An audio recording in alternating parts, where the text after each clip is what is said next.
Hello everyone, I welcome you all to Guru Mantra classes. आज हम देखने वाले हैं class 7th chapter number 2 NCERT geography book में चैप्टर इनसाइड आवर अर्थ। हमने हमेशा सुना होगा अर्थ के ऊपर ऐसे लैंडफॉर्म्स पाए जाते हैं, अर्थ पे माउंटेन्स हैं, अर्थ पे प्लेन्स हैं। ये सारी चीज़ें तो हमने बचपन से लेकर के आज तक अर्थ के बारे में पढ़ी है। बट आज हम पढ़ने वाले हैं कि अर्थ को अगर हम क्रॉस सेक्शन लेते हैं अर्थ का, अगर हम, तो अर्थ के अंदर हमें क्या क्या चीज़ें देखने को मिलती है, अर्थ के अंदर क्या क्या चीज़ें प्रेजेंट है। आपको पता है कि अर्थ एक यूनिक प्लैनेट है जिसके ऊपर लाइफ थ्राइव करती है, लाइफ एग्जिस्ट करती है। तो आज हम इसी अर्थ के इंटीरियर को देखेंगे। तो सबसे पहले हमने अगर अर्थ को मान लो डिवाइड किया है तो अर्थ ऐसा दिखता है हमें, है ना। अर्थ का अगर हमने क्रॉस सेक्शन लिया है, इतना इतना पार्ट अगर हमने अर्थ के अंदर का खोल के देखा है तो हमें कुछ चीज़ें दिखती है। वो चीज़ें क्या हैं मैं आपको एक्सप्लेन करती हूँ। तो बहुत सारी लेयर्स से बना हुआ होता है। जैसे आप कोई फ्रूट काटते हो तो फ्रूट के अंदर अलग अलग लेयर्स होती है। पहले उसका आउटर स्किन होता है, फिर उसके अंदर उसका पल्प होता है, फिर पल्प के अंदर वाटर होता है और वाटर के अंदर आपके सीड्स वगैरह होते हैं। तो जैसे एक फ्रूट लेयर्स में होता है, वैसे ही हमारा जो अर्थ है वो भी लेयर्स में पाया जाता है। तो अर्थ के अंदर क्या क्या चीज़ें हैं हम ये चीज़ देखेंगे। सपोज करो ये अर्थ है, तो अर्थ का अगर पहला लेयर हमने निकाला, ये पहला लेयर जो होता है उसको हम कहते हैं क्रस्ट। क्या कहते हैं? क्रस्ट। क्रस्ट यानी वो सॉलिड हिस्सा अर्थ का जिस पर लैंडफॉर्म्स होती हैं, जैसे माउंटेन हो गया, प्लेन्स हो गया, प्लेटूज हो गया, या हम जिसके ऊपर कोई भी कंस्ट्रक्शन का काम करते हैं, हम खुद जिस पे एग्जिस्ट करते हैं, वो होता है हमारा क्रस्ट। ये रॉकी मटेरियल होता है। उसके बाद हमें मिलता है मैंटल। मैंटल क्या होता है? मैंटल सेमी सॉलिड होता है, यानी कि इसमें लावा मिलता है हमें, वही लावा जो वोल्केनिक इरप्शन के बाद बाहर निकलता है। और सबसे अंदर होता है कोर, जो कि सॉलिड होता है, बिल्कुल सॉलिड होता है ये कोर। तो हमने क्या क्या चीज़ देखा? सबसे ऊपर वाला क्रस्ट, उसके बाद मैंटल और उसके बाद कोर। ठीक है। तो जो अर्थ का सरफेस है आपको पता है उसको हम क्रस्ट कहते हैं, और अंदर उसके अंदर क्या है? लावा है जिसको हम मैंटल कहते हैं।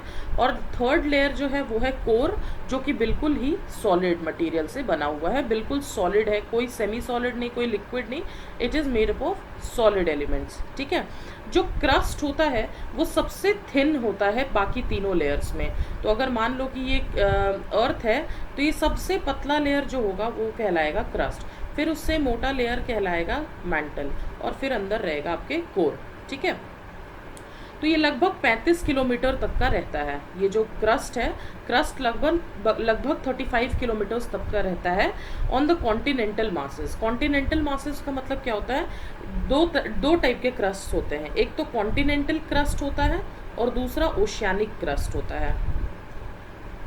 जो ओशियन पे हमें क्रस्ट मिलता है उसको हम ओशियानिक क्रस्ट कहते हैं। जो कॉन्टिनेंट्स यानी कि जैसे एशिया कॉन्टिनेंट हो गया, अफ्रीका कॉन्टिनेंट हो गया, नॉर्थ अमेरिका हो गया, साउथ अमेरिका हो गया, ये सब कॉन्टिनेंट्स है ना।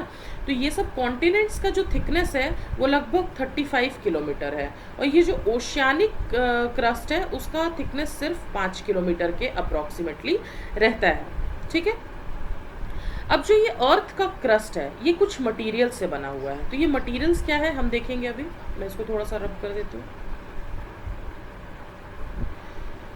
तो जो अर्थ का क्रस्ट है, ठीक है, या अर्थ के अंदर का मटेरियल दो चीज़ों से बना होता है। एक होता है सियाल, दूसरा होता है सीमा। सियाल का मतलब क्या होता है? SI का मतलब होता है सिलिका, AL का मतलब होता है एल्यूमिनियम, और MA का मतलब होता है मैग्नीशियम। तो ये दो चीज़ें आपको समझ में आई, एक होता है सियाल, दूसरा होता है सीमा। ठीक है। तो जो मिनरल कॉन्स्टिट्यूएंट्स है कॉन्टिनेंटल मास के, कॉन्टिनेंट का जो क्रस्ट है, मान लो ये अफ्रीका कॉन्टिनेंट है, इस पे हमें क्या देखने को मिलेगा? सियाल, SiAl, यानी सिलिका और एल्यूमिनियम। ठीक है। तो इसको हम सियाल कहते हैं। और जो ओशियानिक क्रस्ट है, ओशियानिक क्रस्ट पे हमें मिलेगा सिलिका और मैग्नीशियम, जिसको हम कहेंगे सीमा। अभी मैंने आपको बताया था सियाल और सीमा। तो ये जो सियाल है ये कॉन्टिनेंटल वाले क्रस्ट पे मिलेगा, और जो ये सीमा है ये ओशियानिक वाले क्रस्ट पे मिलेगा। तो ये आपको ध्यान में रखना होगा। उसके बाद क्रस्ट के ठीक नीचे क्या हमें मिलता है, मैंटल मिलता है ठीक नीचे, और इसका जो डेप्थ है ये लगभग 2900 किलोमीटर है। क्रस्ट से नीचे अगर हम मान लो ये क्रस्ट है और इसके नीचे लगभग 2900 किलोमीटर अगर नीचे जाते हैं तो हमें मैंटल दिखता है। मैंटल में क्या है, मैग्मा, हॉट लावा, ठीक है, ये हमें क्रस्ट के नीचे मिलता है। अब आपने देखा था क्रस्ट की थिकनेस कितनी थी, क्रस्ट की थिकनेस लगभग 35 किलोमीटर ओशियानिक क्रस्ट पे थी और लगभग 5 किलोमीटर जो है वो आपकी ओशियानिक क्रस्ट पे थी। 35 kilometre continental, 5 kilometre oceanic crust. लेकिन आप देख रहे हो इस क्रस्ट के अगर आप लगभग 3000 किलोमीटर नीचे जाओगे तो आपको मैंटल मिलेगा, यानी मैंटल की जो थिकनेस है वो काफ़ी ज़्यादा होती है। अब सबसे जो अंदर का लेयर होगा वो क्या होगा, वो आपका कोर होगा। इसकी जो रेडियस होगी लगभग 3500 किलोमीटर होगी। अब आप सबसे ज़्यादा जो कोर आप देख रहे हो सबसे ज़्यादा है, इसका रेडियस कितना है, लगभग 3500 किलोमीटर, ठीक है। मान लो ये जो है आपका कोर है, तो इस कोर का रेडियस जो होगा वो लगभग 3500 किलोमीटर होगा। तो सोच लो कि थिकनेस कितनी ज़्यादा है। और हमें कोर में कुछ मटेरियल्स मिलते हैं जैसे कि निकल, आयरन, जिसको हम नाइफ भी कहते हैं, NIFE, निकल और फेरस, फेरस यानी कि आयरन, ठीक है। जो सेंट्रल कोर होता है, जो कोर होता है, उसमें बहुत ही ज़्यादा टेम्परेचर होता है और बहुत ही ज़्यादा प्रेशर होता है। अब आप एक चीज़ समझने की कोशिश करो, अब आप अर्थ के जैसे जैसे नीचे जाओगे, है ना, नीचे जाओगे तो प्रेशर काफ़ी ज़्यादा इंक्रीज़ करता है। क्यों प्रेशर सबसे ज़्यादा इतना इंक्रीज़ करता है अगर हम नीचे जाते जाते हैं, तो आप समझो कि मान लो आपको कोई आपको एक गद्दे के नीचे कोई दबा देता है, ठीक है, ऐसे आप समझने की कोशिश करना। आपके ऊपर आप ये हो और आपके ऊपर एक गद्दा रखा हुआ है, ठीक है। अब इसके ऊपर मैंने बहुत सारे गद्दे रख दिए, बहुत सारे गद्दे रख दिए, रखते रखते रखते रखते अब आपके पास इतने ऊपर इतना सारा गद्दा आपके ऊपर है, ठीक है। तो जो नीचे आप हो, आपके ऊपर काफ़ी ज़्यादा प्रेशर है बहुत सारी चीज़ों का, काफ़ी सारे गद्दे हैं, और भी मान लो मैंने कुछ कुछ सामान ऊपर रख दिया, तो आपके ऊपर काफ़ी ज़्यादा प्रेशर होगा, है ना, और आप बिल्कुल सिकुड़ जाओगे, कॉन्ट्रैक्ट हो जाओगे, एकदम एक मतलब सॉलिड मटेरियल बन जाओगे। तो उसी तरह से कोर होता है। कोर चूंकि बहुत नीचे है, बहुत अंदर है, और उसके ऊपर बहुत सारी चीज़ों का बोझ है ना, जिसकी वजह से एक तो यहाँ का टेम्परेचर बहुत ज़्यादा बढ़ जाता है और दूसरा यहाँ पे प्रेशर बहुत बढ़ जाता है। जैसे आपके ऊपर गद्दों का प्रेशर आ गया था, वैसे ही कोर के ऊपर बहुत ज़्यादा प्रेशर आ जाता है। तो कोर में क्या है, हाई टेम्परेचर है और हाई प्रेशर है, ठीक है। और यहाँ हमें क्या क्या मटेरियल मिलता है, एक तो निकल मिलता है और दूसरा फेरस यानी कि आयरन मिलता है। आई होप आपको समझ में आया है। अब रॉक्स एंड मिनरल्स देखते हैं। तो अर्थ के क्रस्ट के ऊपर बहुत अलग अलग टाइप के रॉक्स मिलते हैं हमें, जैसे सेडिमेंट्री रॉक हो गया, मेटामॉर्फिक रॉक हो गया, इग्नियस रॉक हो गया। ये 3 टाइप के मेजर टाइप के रॉक्स होते हैं, इग्नियस, सेडिमेंट्री और मेटामॉर्फिक। अब आप समझने की कोशिश करना, जो मैग्मा बाहर निकलता है मैंटल से, जब वोल्केनिक इरप्शन होता है तो क्या निकलता है, मैग्मा बाहर निकलता है। अब ये मैग्मा क्या है, थोड़ी देर के बाद ठंडा हो जाएगा, ठंडा होने के बाद ये सॉलिडिफाई हो जाएगा, सॉलिड बन जाएगा। तो सॉलिड बनने के बाद ये क्या बनेगा, एक रॉक ही तो बन जाएगा ना। और जब ये रॉक सॉलिडिफाई होगा, बिल्कुल पत्थर हो जाएगा, तो इसको हम कहते हैं इग्नियस रॉक। सबसे पहला जो रॉक बना किससे, मैग्मा से, उसको हम कहेंगे इग्नियस रॉक, ठीक है। अब इग्नियस में भी जो है वो 2 टाइप के रॉक होते हैं, ठीक है। I am so sorry, igneous rock जो होते हैं उसको हम प्राइमरी रॉक कहते हैं, क्योंकि आप देखो ना सबसे पहले बन रहा है ये, सबसे पहले कौन सा रॉक बन रहा है, मैग्मा कूल होने के बाद जो रॉक बना रहा है वो कौन सा है, वो तो इग्नियस रॉक ही है ना। तो ये सबसे पहला रॉक हुआ, इसलिए हम इसको प्राइमरी रॉक कहेंगे, ठीक। अब इग्नियस रॉक जो है उनको हमने 2 पार्ट्स में डिवाइड किया है, एक तो इंट्रूसिव रॉक्स और दूसरा extrusive rock. Intrusive rock, extrusive rocks क्या होता है हम अभी देखेंगे फटाफट। तो अब आप सोचो कि आप जो है अपने सामने वोल्केनो से लावा बाहर निकलते हुए देख रहे हो, ठीक है। लावा क्या होता है, एकदम रेड कलर का, फायरी, उसमें फायर होता है, बहुत आग होती है, वो बाहर निकलता है अर्थ के इंटीरियर से, अंदर से, अर्थ के अंदर से निकल रहा है सरफेस के ऊपर, ठीक है। तो जब ये मोल्टेन लावा जो है वो अर्थ के सरफेस के ऊपर आता है, तो ये उसके बाद कूल डाउन भी होगा, कूल डाउन होगा तो ये सॉलिड बनाएगा, और सॉलिड जब होगा तो ये रॉक का स्ट्रक्चर ले लेगा। जब ये रॉक्स बनते हैं क्रस्ट के ऊपर तो हम उसको कहते हैं एक्सट्रूसिव इग्नियस रॉक, क्योंकि ये अर्थ के क्रस्ट के बाहर बन रहे हैं, मतलब अर्थ के सरफेस पे बन रहे हैं। मैग्मा बाहर ही तो निकला ना, बाहर निकल के ही तो ठंडा हुआ ना, ठंडा होने के बाद क्या बनाएगा ये एक्सट्रूसिव इग्नियस रॉक्स। अच्छा, ये एक्सट्रूसिव क्यों है? क्योंकि ये बाहर आकर के ये रॉक बन रहा है, ठीक है, अर्थ के अंदर नहीं बन रहा है, ये अर्थ के सरफेस पे बन रहा है, इसलिए इसको हम एक्सट्रूसिव इग्नियस रॉक्स कहते हैं। इसका जो स्ट्रक्चर होता है बिल्कुल फाइन ग्रेन्स होते हैं, इसमें काफ़ी फाइन ग्रेन्स होते हैं इस टाइप के रॉक्स में। जैसे कि हम एग्जाम्पल ले सकते हैं बसाल्ट का, ठीक है, और ये जो डेक्कन प्लेटू है हमारा, ये भी बसाल्ट के ही रॉक से बना हुआ है, ठीक है। अब क्या होता है, कभी कभी ये जो मैग्मा है ये बाहर ना निकल करके अंदर ही अंदर सॉलिडिफाई हो जाता है, अंदर ही ठंडा हो जाता है। तो ये अर्थ के सरफेस के ऊपर तो नहीं निकला ना, सरफेस के बाहर नहीं निकला, ये अंदर ही अंदर ठंडा हो गया। तो जब ये अंदर अंदर ठंडा हो जाएगा तो इसको हम कहेंगे इंट्रूसिव यानी इन का मतलब अंदर, अंदर जब जो मैग्मा आपका ठंडा होकर रॉक बना दे तो उसको हम कहेंगे इंट्रूसिव इग्नियस रॉक। तो ये जो है प्रोसेस ये काफ़ी धीरे धीरे स्लोली कूल डाउन होगा, क्योंकि अर्थ के अंदर तो अभी भी गर्मी है ना। अब उस गर्मी में भी ये टाइम लेकर के बिल्कुल ठंडा हो रहा है अपने टाइम को लेकर के, तो क्या होगा, काफ़ी देर से ठंडा होने की वजह से क्या होगा, इसमें बड़े बड़े ग्रेन्स होंगे। एक्सट्रूसिव में क्या था, छोटे छोटे ग्रेन्स थे। छोटे छोटे ग्रेन्स क्यों थे? क्योंकि वो बहुत जल्दी कूल हो रहा था। और इंट्रूसिव वाले में काफ़ी लेट कूल होने की वजह से इसके ग्रेन्स जो हैं वो बड़े बड़े रह जाते हैं, ठीक है। जैसे कि आप एग्जाम्पल ले सकते हो ग्रेनाइट का। ग्रेनाइट एक ऐसा रॉक है जिसके जो आपके मतलब ग्रेन्स हैं वो काफ़ी लार्ज होते हैं, ठीक है। ये अंदर ही ठंडा हो जाता है, इसलिए इसको इंट्रूसिव कहते हैं, और इसके ग्रेन्स छोटे छोटे रह जाते हैं, ठीक है। Grinding stones use to prepare paste powder of spices and grains are made of granite. अब आप देखो घर में जो सिलौटी वगैरह होता है, सिलौटी यानी एक पत्थर होता है जिसके ऊपर मम्मी लोग मसाला वगैरह पीसती हैं, वो भी ग्रेनाइट का ही बना होता है। तो उसके ग्रेन्स आपने देखे होंगे बिल्कुल छोटे छोटे से होते हैं। अभी मैं आपको पिक्चर भी दिखाऊंगी, आपको और क्लियर हो जाएगा। अब ये तो आपने समझा कि इंट्रूसिव एक्सट्रूसिव क्या होता है। अब जो रॉक्स है वो ऊपर से नीचे भी गिरेंगे, एक दूसरे से टकराएंगे भी, उनमें क्रैक्स भी आएगा, और ये छोटे छोटे टुकड़ों में बट जाएंगे। तो ये जो छोटे छोटे टुकड़ों में बट गए ना, इन्हीं को हम कहेंगे सेडिमेंट्स।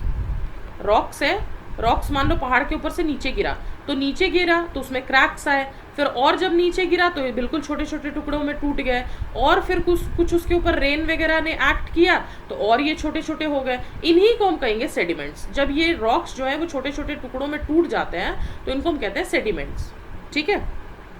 ये सेडिमेंट्स उसके बाद विंड, वाटर, एयर, ये एक जगह से दूसरी जगह इनको ले जाकर के ट्रांसपोर्ट करेगा। ये ट्रांसपोर्ट करेगा, उसके बाद जाकर के ये कहीं पे जमा हो जाएंगे, फिर उनके ऊपर एक और सेडिमेंट्स की लेयर आएगी, फिर इनके ऊपर एक और सेडिमेंट्स की लेयर आएगी, ऐसे लेयर लेयर लेयर लेयर आती जाएगी, और नीचे वाले के ऊपर प्रेशर लगता जाएगा। तो जब प्रेशर लगता जाएगा तो ये क्या होगा, ये एक रॉक का फॉर्मेशन ले लेंगे, हार्ड हो जाएंगे, है ना। हार्ड होने के बाद ये कैसे रॉक्स बन जाएंगे, ये लेयर्स में बन जाएंगे। ये देख रहे हो, ये अलग अलग लेयर्स में जब आपका रॉक बनता है तो उसको हम कहते हैं सेडिमेंट्री रॉक्स, यानी कि सेडिमेंट्स की वजह से बनने वाले जो रॉक्स होते हैं उनको हम कहते हैं सेडिमेंट्री रॉक। जैसे सैंडस्टोन का आप एक एग्जांपल ले सकते हो, ये भी सैंड के ग्रेन्स से बने हुए होते हैं। इन रॉक्स में फॉसिल्स भी मिलते हैं हमें जानवरों के। फॉसिल्स मतलब क्या होता है, अब आप सपोज करो कि मान लो यहाँ पे जो सेडिमेंट्स आके जमा हुए थे, यहाँ पे मान लो अर्थवॉर्म था या और भी कोई जानवर थे, कुछ टाइम बाद ये मरते गए, है ना, और मरते गए, इनके ऊपर लेयर की लेयर चढ़ती गई, सेडिमेंट्स की चढ़ती गई, तो ये सारे जानवर तो यहीं रह गए ना, इसी सेडिमेंट के अंदर दब के रह गए ना।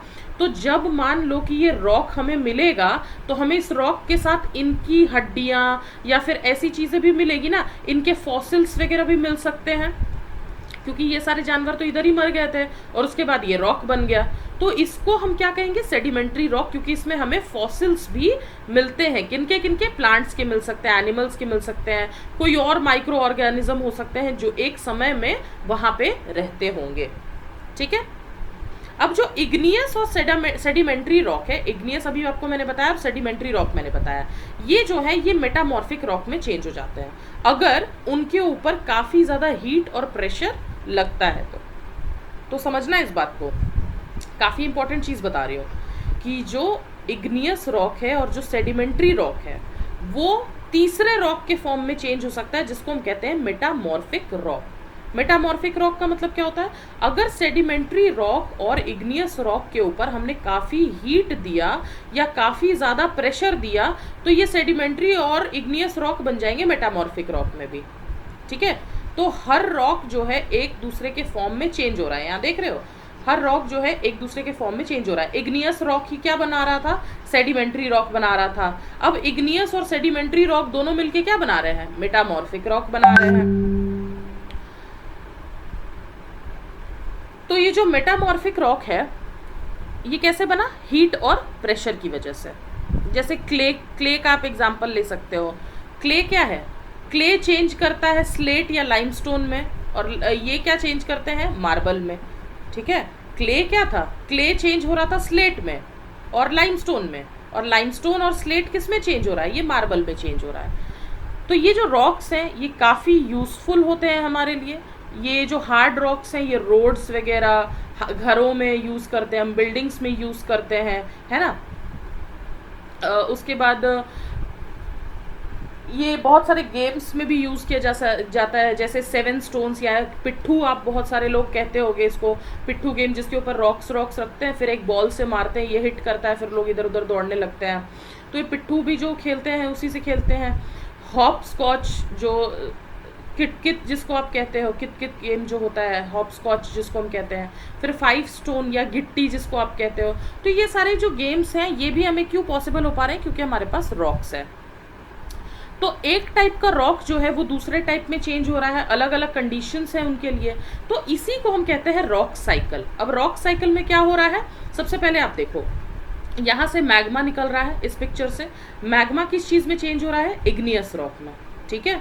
अब यही इग्नियस रॉक को अगर बहुत ज़्यादा हीट दे दिया जाए तो यही इग्नियस रॉक वापस से मैग्मा भी तो बन जाएगा ना। अगर यही इग्नियस रॉक वापस से अंदर चला गया तो ये फिर से इतने हीट और प्रेशर में आकर के वापस से मैग्मा बन जाएगा। तो ये 2 एरो दिखा रखा है। अब ये जो इग्नियस रॉक है इसको अगर और ज़्यादा हमने प्रेशर दिया और ज़्यादा हीट दिया तो ये क्या बन जाएगा, सेडिमेंट्स में चेंज हो जाएगा। सेडिमेंट्स में चेंज होने के बाद और ज़्यादा प्रेशर इसके ऊपर लगेगा, इन सेडिमेंट्स के ऊपर, तो ये सेडिमेंट्री रॉक बन जाएगा। फिर सेडिमेंट्री रॉक को अगर और हीट और प्रेशर दिया तो वो मेटामॉर्फिक रॉक बन जाएगा। मेटामॉर्फिक रॉक को अगर और हीट और प्रेशर दिया तो ये फिर से मैग्मा में बन जाएगा। तो आप देख रहे हो हर रॉक एक दूसरे से इंटरलिंक्ड है।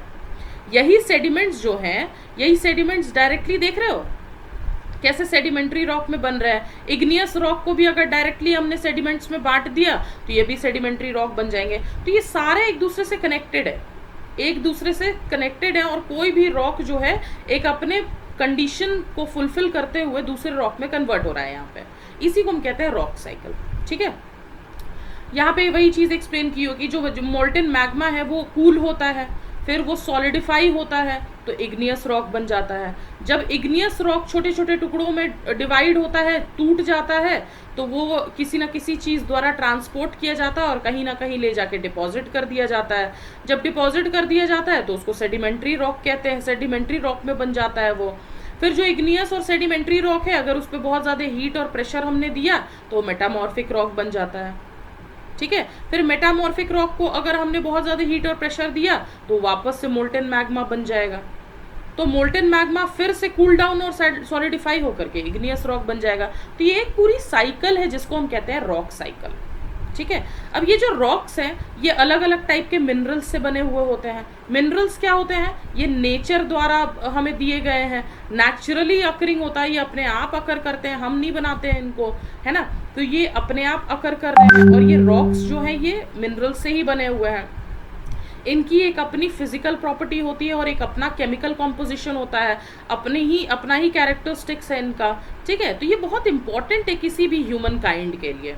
हम इनको फ्यूल्स की तरह भी यूज़ कर सकते हैं, जैसे कोल हो गया आपका, नेचुरल गैस हो गया, पेट्रोलियम हो गया, ये सब क्या है, मिनरल्स ही तो हैं। ये सब अलग अलग इंडस्ट्रीज़ में, आयरन, एल्यूमिनियम, गोल्ड, यूरेनियम, ये सब यूज़ होता है, मेडिसिन में, फर्टिलाइज़र में। तो ये जो मिनरल्स हैं ये हमें इन सब चीज़ों के लिए यूजफुल है। With this we come to the end of this chapter. I hope question and answers में आपको कोई प्रॉब्लम नहीं होगी। एक बार मैं फटाफट से आपको डिस्कस कर देती हूँ। ये what are the 3 layers of earth, अभी मैंने आपको बताया था क्रस्ट, मैंटल और कोर। आप उसको एक्सप्लेन कर दोगे कि क्रस्ट क्या होता है, अर्थ का सरफेस होता है, मैंटल क्या होता है, वो वहाँ पे मोल्टन मैग्मा मिलता है हमें, और कोर जो होता है वो सॉलिड होता है क्योंकि वहाँ काफ़ी ज़्यादा हीट और प्रेशर होता है। रॉक क्या होता है ये आप बिल्कुल अच्छे से बता सकते हो कि रॉक क्या है, ये मिनरल्स से बने हुए होते हैं। जो मोल्टन मैग्मा है वो सॉलिडिफाई होकर के इग्नियस रॉक बनाता है, इग्नियस रॉक वापस से ये बन जाते हैं, ये 3 रॉक्स में आप इसको मेंशन कर सकते हो, जो भी मैंने आपको प्रोसेस बताया। एक्सट्रूसिव और इंट्रूसिव रॉक्स कैसे बनते हैं, इंट्रूसिव यानी अर्थ के अंदर, इन से आप याद रखोगे, एक्सट्रूसिव यानी अर्थ सरफेस पे आकर के जो रॉक का फॉर्मेशन होता है उसको कहते हैं। रॉक साइकिल मैंने आपको बताया था कि मोल्टन मैग्मा से इग्नियस रॉक से सेडिमेंट्री रॉक, और सेडिमेंट्री रॉक से मेटामॉर्फिक रॉक, और मेटामॉर्फिक से अगेन मैग्मा, है ना। तो ये आप रॉक साइकिल याद रखना। रॉक्स की यूजेस क्या हैं, बिल्डिंग्स में यूज़ होता है, घरों में यूज़ होता है, हमारे गेम्स के लिए यूज़ होता है, बहुत सारे मिनरल्स मिलते हैं हमें रॉक से, तो ये सब आप बता सकते हो। मेटामॉर्फिक रॉक मुझे एक्सप्लेन करने की ज़रूरत नहीं है, आपको मैंने अच्छे से एक्सप्लेन कर दिया है चैप्टर में। तो वो रॉक का नाम बताइए जो मोल्टन मैग्मा से बना हुआ होता है। तो सबसे पहला जो रॉक बनता है वो इग्नियस रॉक बनता है, आपको पता है। सबसे inner most layer of earth वो आपको पता है कि कोर होगा, सबसे अंदर वाला लेयर। कोल, गोल्ड, पेट्रोलियम, ये सब क्या है एग्जाम्पल्स, ये सब मिनरल्स के एग्जाम्पल हैं। रॉक्स जिसमें फॉसिल्स मिलते हैं हमें वो सेडिमेंट्री रॉक्स होता है, क्योंकि यही रॉक्स है जो सेडिमेंट्स के कारण बना है, और ये सेडिमेंट्स के अंदर कोई ना कोई लिविंग ऑर्गेनिज्म रहा होगा कभी, फिर वो बहुत सारे लेयर्स में कन्वर्ट हो गया, बहुत ज़्यादा हीट और बहुत ज़्यादा प्रेशर लगा, तो जिसकी वजह से ये रॉक्स जो थे ये सेडिमेंट्री रॉक्स में कन्वर्ट हो गए। उसके बाद मैच करना है आपको, आई डोंट थिंक कि आपको यहाँ पे कोई प्रॉब्लम होगी। उसके बाद कोर आप देख लो, इनर मोस्ट लेयर है। मिनरल्स जो है, मिनरल्स रॉक्स की अपनी केमिकल, ये जो है sial, changes into used for rocks, used for roads and buildings, minerals has definite chemical composition. Clay changes into slate. Sial is made up of silica and aluminium. तो ये आप कर लेना। नेक्स्ट है आपका give reasons why we cannot go to the centre of the earth, because यहाँ पे heat और प्रेशर दोनों ही ज़्यादा होती है, तो हम इसको सर्वाइव नहीं कर पाएंगे। कोई भी चीज़ जो भी अंदर जाती जाएगी वो बिल्कुल ही मेल्ट हो जाएगी, क्योंकि वहाँ काफ़ी ज़्यादा हीट होता है, इसलिए हम बहुत ज़्यादा अंदर अर्थ के नहीं जा सकते हैं। Sedimentary rocks are formed from sediments, तो आपको बताना है कि रॉक्स जो हैं टूटते हैं तो फिर ये ट्रांसपोर्ट होते हैं तो फिर ये डिपॉजिट होते हैं, और वहीं रहते रहते ये सॉलिडिफाई हो जाते हैं, उसी को हम कहते हैं sedimentary rocks. Limestone is change into marble, मैंने बहुत अच्छे से आपको एक्सप्लेन किया है बुक्स में। तो ये सारी जो चीज़ें हैं आपको इस चैप्टर में समझनी थी, और with this we come to the end of this lecture. I hope आपको कोई डाउट नहीं होगा चैप्टर में। अगर कोई डाउट है फिर भी तो आप प्लीज़ मुझे कमेंट सेक्शन में पोस्ट कर सकते हो। Thank you so much, stay tuned for more tutorials. I will see you in the next lecture. Bye bye and all the best.